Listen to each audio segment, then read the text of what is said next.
রুটি সবজি ছাড়া নতুন ধরনের কোনো টিফিন বা ব্রেকফাস্ট বানাতে ইচ্ছে হচ্ছে, অথচ বুঝে উঠতে পারছো না কী তৈরি করা যায় যেটা রান্নাঘরে থাকা উপকরণ দিয়ে ঝটপট তৈরি হবে আর খেয়ে বাড়ির সকলে খুব খুশি হয়ে যাবে। তখন এই টিফিন বা ব্রেকফাস্টটা তৈরি করে নিতে পারো। নমস্কার বন্ধুরা, বেঙ্গলি ওভেনে তোমাদের সবাইকে স্বাগত জানাই। রেসিপিগুলো তৈরি করার জন্য নিয়েছি মাঝারি সাইজের দুটো কাঁচা আলু। আলুগুলোকে খোসা ছাড়িয়ে ধুয়ে গ্রেটারের বড় ছিদ্র দিয়ে গ্রেট করে নিচ্ছি। এইভাবে আমি দুটো আলুকেই গ্রেট করে নিয়েছি। এখন এই গ্রেট করা আলুগুলো খুব ভালোভাবে ধুয়ে নিতে হবে। তার জন্য একটা পাত্রের মধ্যে একটা স্টেনার রেখে দিয়েছি। স্টেনারের মধ্যে গ্রেট করা আলুগুলো দিয়ে দিলাম। এখন নর্মাল জল দিয়ে আলুগুলোকে খুব ভালোভাবে ধুয়ে নিতে হবে। ততক্ষণই ধুতে হবে যতক্ষণ না আলুগুলো থেকে ভালোভাবে স্টার্চগুলো বেরিয়ে যাচ্ছে। মানে ধুতে ধুতে যতক্ষণ না জলটা পরিষ্কার বেরোচ্ছে ততক্ষণ ধুতে হবে। বন্ধুরা দেখো কত স্টার্চ বেরিয়েছে। এই জলটাকে ফেলে দিয়ে আমি আবার ধুয়ে নেব। এইভাবে 3-4 বার ধুয়ে নিতে হবে যতক্ষণ না আলু থেকে একদম পরিষ্কার জল বেরোচ্ছে। এইভাবে আলুগুলোকে বেশ কয়েকবার ধুয়ে নিয়েছি। এখন দেখো বন্ধুরা পরিষ্কার জল বেরিয়েছে, আর ধোবার দরকার নেই। এখন স্টেনারের মধ্যে আলুগুলোকে রেখে দিলাম জলটা যাতে ভালোভাবে ঝরে যায়। এখন নিয়েছি কিছুটা বাঁধাকপি। বাঁধাকপিটাকেও গ্রেটারের মধ্যে গ্রেট করে নিয়েছি। এখানে তোমরা তোমাদের খুশি মতো যে কোনো সবজি অ্যাড করতে পারো, অথবা শুধু কাঁচা আলু দিয়েও তৈরি করতে পারো। জল ঝরানো আলুগুলো একটা মিক্সিং বোলের মধ্যে নিয়ে নিলাম। তবে জলটা যদি ভালোভাবে না ঝরে তাহলে হাত দিয়ে খুব ভালোভাবে চিপে তারপর মিক্সিং বোলের মধ্যে নেবে। সাথে গ্রেট করা বাঁধাকপিটাও দিয়ে দিয়েছি। সাথে দিয়ে দিলাম কিছুটা কুচানো পেঁয়াজ। চাইলে এই পেঁয়াজটা বাদ দিয়েও তৈরি করতে পারো। দিয়ে দিলাম গ্রেট করা আদা কিছুটা, আর দিচ্ছি অল্প পরিমাণে কুচানো কাঁচা লঙ্কা। এই বাঁধাকপি, পেঁয়াজ, কাঁচা লঙ্কা, আদা এগুলো চপারে চপ করেও দিতে পারো। সাথে দিলাম 1 চা চামচ গোটা জিরে। এই গোটা জিরেটা এই রেসিপির মধ্যে দারুণ একটা ফ্লেভারও আনবে। এছাড়া জিরে আমাদের হজমেও সাহায্য করে। দিচ্ছি স্বাদ মতো লবণ। আমরা যে নর্মাল লবণ তরকারিতে ব্যবহার করি সেই লবণই এখানে দিয়েছি। চাইলে এখানে কিন্তু কিছুটা বিট লবণও দিতে পারো। দিয়ে দিলাম 1/2 চা চামচ ক্রাশ করা গোলমরিচ।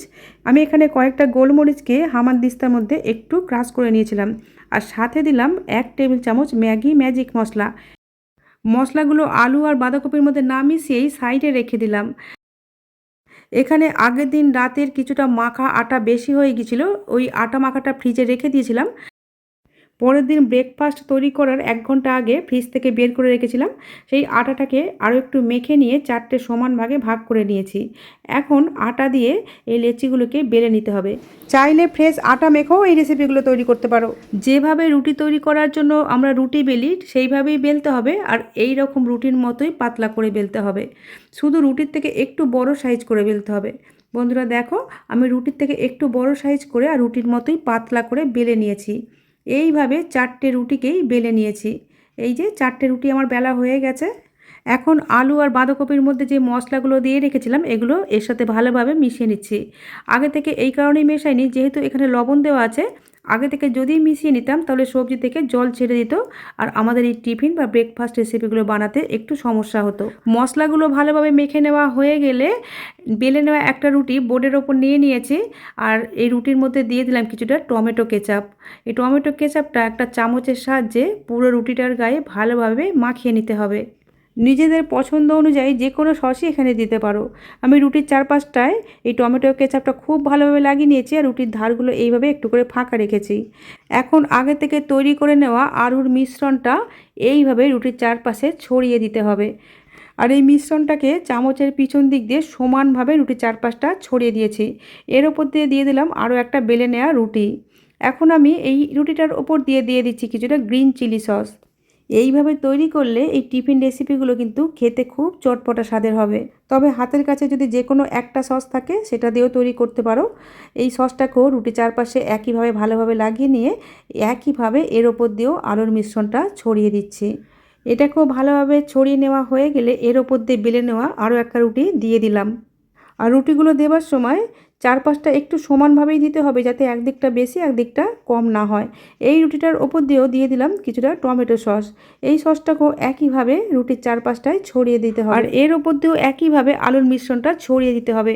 এই সস আর পুরের পরিমাণটা নিজেদের খুশি অনুযায়ী কমিয়ে বা বাড়িয়ে নিতে পারবে। এইভাবে তৈরি করলে আলু সিদ্ধ করারও যেমন কোনো ঝামেলা থাকে না, কাঁচা আলু দিয়ে ঝটপট তৈরিও হয়ে যায়, আর খেতেও অনেক বেশি মজার হয়। বন্ধুরা দেখো, এই আলুটাকে ভালোভাবে ছড়িয়ে দিয়ে 4 নম্বর যে রুটিটা ছিল এই রুটিটাকে এর উপর দিয়ে কভার করে দিলাম। এখন এইভাবে আঙুলের সাহায্যে রুটির চারপাশগুলো এইভাবে ভালোভাবে সিল করে দিতে হবে, যাতে ভিতরের পুরটা বাইরে বেরিয়ে আসতে না পারে। আর এই সিলটা যাতে ভালোভাবে হয় তার জন্যই রুটির চারপাশটা অল্প একটু করে ফাঁকা রেখেছিলাম।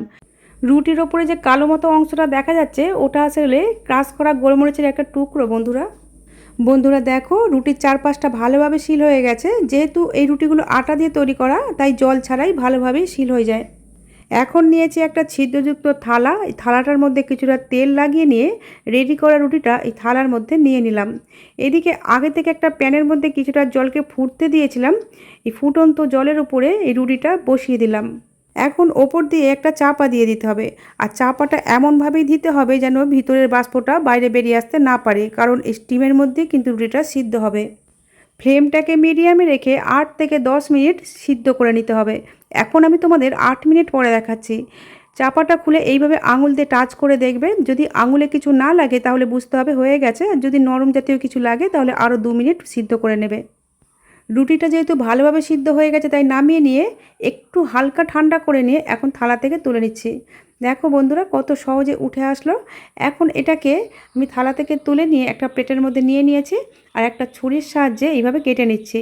এখানে নিজেদের খুশি মতো যে কোনো শেপে কাটতে পারো। এখানে আমি ট্রায়াঙ্গেল শেপে কেটে নিয়েছি। এখানে রুটিটাকে আমি মোট সমান 8টা ভাগে কেটে নিয়েছি। আর রুটিটা এখনও বেশ গরম তাই কাটতে গিয়ে একটু ভেঙে যাচ্ছিলো। ঠান্ডা হয়ে গেলে কিন্তু এটা আর ভেঙে যাবার কোনো সম্ভাবনা থাকবে না। যারা হেলথ কনসাস বা যারা ডায়েটে আছো তারা এইভাবে স্টিম করে রুটিটা খেতে পারো, খেতে কিন্তু খুব ভালো লাগবে সস দিয়ে। তবে আমি এগুলোকে একটু চটপটা স্বাদের তৈরি করব, তার জন্য এগুলোকে একটু ফ্রাই করে নেব। আর তাই এখানে আমি একটা প্রথমে স্লারি বানিয়ে নেব। তার জন্য নিয়েছি এখানে একটা বোল, এর মধ্যে নিয়েছি 5 টেবিল চামচ ময়দা। এখানে আমি ময়দা ব্যবহার করেছি, চাইলে এর পরিবর্তে আটাটাও নেওয়া যাবে। সাথে দিয়ে দিলাম স্বাদ মতো লবণ, হাফ চা চামচ ক্রাশ করা গোলমরিচ, আর দিলাম 2 টেবিল চামচ সাদা তিল। সমস্ত উপকরণগুলো ময়দার সাথে ভালোভাবে মিশিয়ে নিয়ে এখন অল্প অল্প করে নর্মাল জল অ্যাড করে একটা ব্যাটার বানিয়ে নেব। আর ব্যাটারটা কিন্তু একটু পাতলা করেই তৈরি করতে হবে। এখন এগুলোকে ভেজে নেব। তার জন্য ওভেনে একটা প্যান বসিয়ে এর মধ্যে দিয়ে দিয়েছি অল্প একটু তেল। তেলটাকে খুব বেশি গরম করার দরকার নেই। যখন মাঝারি গরম হবে তখন তৈরি করা ব্যাটারের মধ্যে স্টিম করে রাখা রুটির পিসগুলো এইভাবে ডুবিয়ে ভালোভাবে কোট করে নিয়ে গরম তেলের মধ্যে দিতে হবে। আর ফ্লেমটাকেও কিন্তু এই সময় মাঝারিতেই রাখতে হবে। এইভাবে ব্যাটারের মধ্যে কোট করে নিয়ে ভাজলে ওপরের পোর্শনগুলো যেমন অনেক বেশি ক্রিস্পি হবে, আর সেই সাথে ভাজার সময় তেলও কিন্তু অনেক কম টানবে। নিচের পোর্শনটা হালকা ব্রাউন হয়ে গেলে উল্টে দিতে হবে। এইভাবে উল্টে পাল্টে নিজের পছন্দের কালার করে ভেজে নেবে। আর এগুলো ভাজতে কিন্তু একদমই সময় কম লাগে, যেহেতু রুটিগুলো আগে থেকে স্টিম করে রাখা আছে। দু পিঠটাই সুন্দর সোনালি কালার করে ভেজে তুলে নিয়েছি। আর দেখি বুঝতে পারছো বন্ধুরা তেল কতটা কম লেগেছে। যতটা তেল দিয়েছি প্রায় অতটা তেলই কিন্তু রয়ে গেছে। এত কম তেলে ভেজেও সিঙ্গারা, কচুরি, পকোড়ার স্বাদ এই একটা রেসিপির মধ্যেই পেয়ে যাবে। এখন আমি তোমাদের একটা ভেঙে দেখাচ্ছি এই টিফিন রেসিপিগুলো কতটা পারফেক্ট হয়েছে। ওপরটা যেমন মুচমুচে আর ভিতরে প্রত্যেকটা লেয়ারে পুড়ে ঠাসা। আমি আমার চ্যানেলে এইরকমই হাতের কাছে থাকা উপকরণ দিয়ে সহজভাবে তৈরি নতুন নতুন রেসিপির ভিডিও আপলোড করে থাকি। এইরকম রেসিপির ভিডিওর আপডেট সবার আগে পাওয়ার জন্য চ্যানেলটা সাবস্ক্রাইব করে পাশে থাকার অনুরোধ রইল। এই টিফিনগুলো বাড়ির সকলের এতটাই ভালো লেগেছিল, এগুলো কিন্তু আমি আবার পরের দিনে বানিয়েছিলাম। বন্ধুরা আজ তাহলে এই পর্যন্তই। তোমাদের সাথে আবার আমার দেখা হবে নতুন কোনো রেসিপির সাথে। তোমরা ভালো থেকো, সুস্থ থেকো, সাবধানে থেকো।